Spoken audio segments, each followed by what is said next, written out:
দুর্ঘটনা কখন কিভাবে কখন কোথায় ঘটবে আমাদের সঙ্গে সেটা আমরা আগে থেকে কেউ কিন্তু বুঝতে পারি না। তবে কি বলো তো, তবে একটু যদি সতর্ক থাকি না, সেই দুর্ঘটনা থেকে রেহাই পাওয়া সম্ভব। হ্যালো ফ্রেন্ডস, আমার নতুন আর একটা ব্লগে সবাইকে স্বাগত। সবার সুস্থতা কামনা করে ব্লগটা শুরু করছি। আজকে হচ্ছে মঙ্গলবার। দেখো সকাল থেকে কর্তা বাজার গিয়েছিল, বাজার থেকে নিয়ে এসছে বাটা মাছ আর লাল শাক। লাল শাকটা আমাদের বাড়ির সবার মোটামুটি ফেভারিট। আর এই বাটা মাছটা খেতে ভীষণই ভালো লাগে। একদম জ্যান্ত টাটকা বাটা মাছ পুকুর থেকে ধরে আনা হয়েছে সঙ্গে সঙ্গে। আর আমাদের এদিকে বিশেষ করে কি বলো তো, গ্রামের দিকেই টাটকা মাছটাই বেশি পাওয়া যায়, ওই বাসি ফ্রিজের মাছ কমই পাওয়া যায়। দেখো আজকে আমি বাটা মাছের একদম পাতলা করে ঝোল বানাবো গোটা মশলা দিয়েই। তো সেইটা ভাবলাম চলো তোমাদের সঙ্গে অল্প একটু শেয়ার করে নিই। প্রথমে মশলাগুলো তো কেটে নিয়েছি, তারপর আলুটাকে একটু তেল দিয়ে ভেজে নিয়েছি। হ্যাঁ, আগে মাছগুলোকেও লাল করে ভেজে নিয়েছি। তারপর ওই মাছের তেলের মধ্যেই কি বলা যায়, জিরে ফোড়ন দিয়েছি। এবার মাছের তেল বলতে ভাববে না যে ওইটা মাছের মানে অরিজিনাল মাছের তেল, কিন্তু নয়, ওই মাছ ভাজার তেল। ওই যে কথাই বলে না, মাছের তেলে মাছ ভাজা। সত্যি কথা বলছি কি, মাছের তেলে মাছ ভাজা না, ওই তেলটা বেশি হয়ে গেলে আমি ফেলি না। ওই মাছ ভাজার যে তেলটা না, রান্না করলে বেশ ভালোই লাগে। আর এদিকে দেখো রান্না করতে করতে হঠাৎই আমার গ্যাসের যে নব ওটা পুরো বাইরে বেরিয়ে এসছে প্রিং সমেত। আর এদিক থেকে গ্যাস হু করে বেরোচ্ছে, আর ওই অপর সাইডে ভাত বসানো ছিল ওটা কিন্তু জ্বলছে।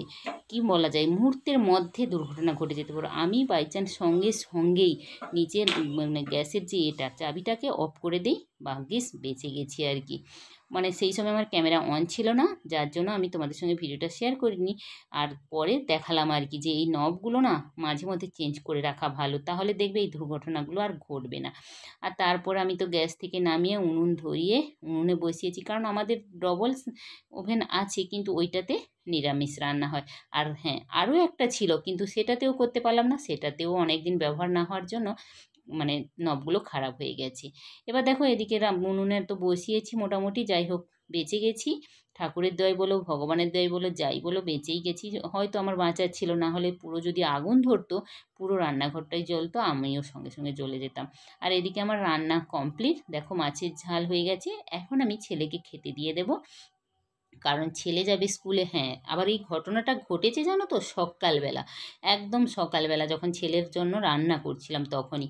তারপরে উনুনে করেছি এই যে গিমের শাক আলু দিয়ে ভাজা করেছি, লাল শাকের ভাজা করেছি, আর এই বাটা মাছ দিয়ে আলু দিয়ে পাতলা করে ঝোল করেছি।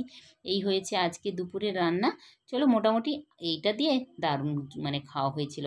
তারপরে ওই যে কর্তা বসেছে একটু নিজে মিস্ত্রিগিরি করবে, গ্যাসটাকে সারিয়ে ফেলবে। বাবু তো অনেক চেষ্টা করলো কিন্তু পারলই না, শেষমেশ বিকেলবেলা নিয়ে গেছে মানে মিস্ত্রির কাছে।